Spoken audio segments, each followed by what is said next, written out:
Hello guys, welcome to my channel ও my dish. দেখতে দেখতে রমজান মাস চলেই এসেছে, আর এই রমজান মাসকে উপলক্ষ করেই ও মাই ডিশ একটা নতুন রমজান সিরিজ চালু করেছে। এই রমজান সিরিজে আপনারা পেয়ে যাবেন নিত্য নতুন ইফতারের সাহারির আইটেম। আজকে আপনাদের জন্য নিয়ে এসেছি মজাদার স্ন্যাক্স চিকেন ডোনাটের রেসিপি।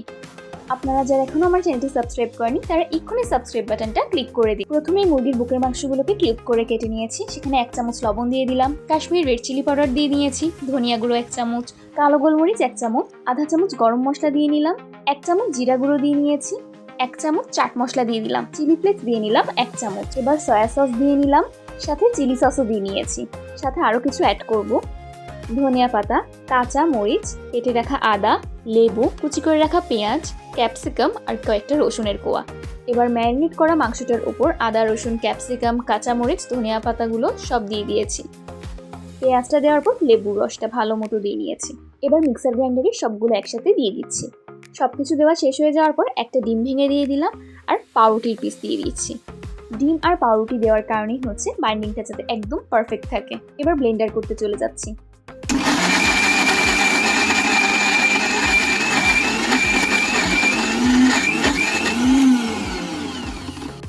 দেখুন একদম পারফেক্টলি সুন্দর মতো স্মুথ গ্রাইন্ডারে গ্রাইন্ড হয়ে গিয়েছে। এবার আমি আলু সিদ্ধ করে নিয়েছিলাম, সেগুলোই দিয়ে দিয়েছি। 2 চামচ কর্নফ্লাওয়ার দিয়ে নিলাম। এবার সব কিছু একসাথে ভালো করে হাত দিয়ে মেখে নেব।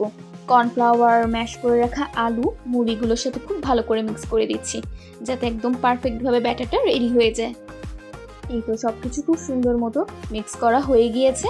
এখন আমরা এটাকে 10 মিনিট ফ্রিজে রেস্টে রেখে দেবো। 10 মিনিট পর ফ্রিজ থেকে বের করার পর আমরা প্রসেসিংয়ে চলে যাব ডোনাটের।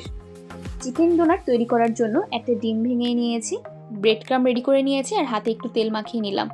ঢাকনাটা খুলেই একটা নির্দিষ্ট মাপ অনুযায়ী হাতে চিকেনের কিমাটা নিয়ে নিয়েছি। এবার সুন্দর মতো গোল করে নেব। সুন্দর মতো গোল করা হয়ে যাওয়ার পর হাত দিয়ে আলতোভাবে একটু চাপ দেব। আস্তে আস্তে একটু বড় করে নেব চাপ দিয়ে, যাতে একটা ডোনাটের শেপ আসে। যখন সুন্দর মতো গোল করা হয়ে গেছে দেখলাম, আঙুল ঢুকিয়ে মাঝখানে ছিদ্র করে দিলাম। দেখুন একদম পারফেক্ট ডোনাট হয়ে গিয়েছে। এখন আমরা চিকেন ডোনাটটাকে ডিমের মধ্যে ডুবিয়ে নিলাম কোট করার জন্য। ডিম থেকে উঠিয়ে এবার আমরা দিয়ে দেবো ব্রেড ক্রামের মধ্যে। সুন্দর মতো চিকেন ডোনাটের উপর এখন আমরা ব্রেড ক্রামগুলো দিয়ে দিচ্ছি, যাতে একদম পারফেক্টভাবে হয়ে যায়। আপনাদের কাছে এরকম রেডিমেড ব্রেড ক্রাম না থেকে থাকলে আপনারা সুন্দর মতো বিস্কুটকে একদম গুঁড়ো করে নিয়ে ইউজ করতে পারবেন। আর দেখুন সুন্দর মতো আমাদের একটা চিকেন ডোনাট রেডি করা হয়ে গিয়েছে। আপনাদের সবার সুবিধার জন্য আমি আরও একটা করে দেখিয়ে দিচ্ছি। একদম সেম পদ্ধতিতে প্রথমে একটু কিমা হাতে নিয়ে গোল করে নিলাম। গোল করাটা হয়ে যাওয়ার পর সামান্য হালকাভাবে চাপ দিলাম। এবার আপনারা যদি হাত দিয়ে গোল করতে না চান, একটা কুকি কাটার দিয়েও মাঝখানে একদম গোল করে কেটে নিতে পারেন। তারপর সুন্দর মতো ওইটাকে আমরা চিকেন ডোনাটটাকে ডিমের মধ্যে ডুবিয়ে দেব। ডিমে ডুবিয়ে দেওয়ার পরে তো একটাই মাত্র এর কাজ বাকি থাকে, সেটা হচ্ছে ব্রেড ক্রামে কোট করা। তাই আর দেরি না করে ঝটপট এটাও ব্রেড ক্রামের মধ্যে কোট করে নেব। আর এইভাবে একের পর এক সব তৈরি করা হয়ে যাওয়ার পর আমরা মাহে রমজানের জন্য ফ্রোজেন করে রেখে দিতে পারি। এই যে দেখুন, আপনাদের সাথে কথা বলতে বলতে সবগুলো চিকেন ডোনাট আমার রেডি করা শেষ। এভাবেই ডিপ ফ্রিজে রেখে দিলে 3 মাস পর্যন্ত থাকবে। এবার ফ্রাই প্যানে তেল দিয়ে দিলাম। তেলটা সামান্য গরম হয়ে গেলেই আমি একে একে করে সব চিকেন ডোনাটগুলো ফ্রাই করতে দিয়ে দিয়েছি।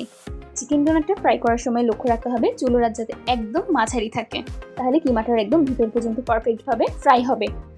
এক পাশে ফ্রাই করা হয়ে গিয়েছে, আমি আরেক পাশে উল্টে দিয়েছি। দেখুন খুব সুন্দর একটা কালার আসছে। এবার 2 পাশেই সুন্দর মতো কালার হয়ে গিয়েছে। এখন আমরা তেল ঝরিয়ে উঠিয়ে নিচ্ছি মজাদার চিকেন ডোনাটগুলো। এবার চলে যাব সুন্দর মতো সার্ভিংয়ে। খুবই কম সময়ে ঝটপট তৈরি করে ফেললাম মজাদার স্ন্যাক্স চিকেন ডোনাট। আপনারা সবাই ও মাই ডিশের ভিডিওগুলো দেখেই রমজানের জন্য কোনটা কখন করবেন প্রিপারেশন নিয়ে রাখতে পারেন। প্রত্যেকটা রেসিপি খুবই ইউনিক। সবাই ভালো থাকবেন, সুস্থ থাকবেন আর ও মাই ডিশের সাথেই থাকবেন। আল্লাহ হাফেজ।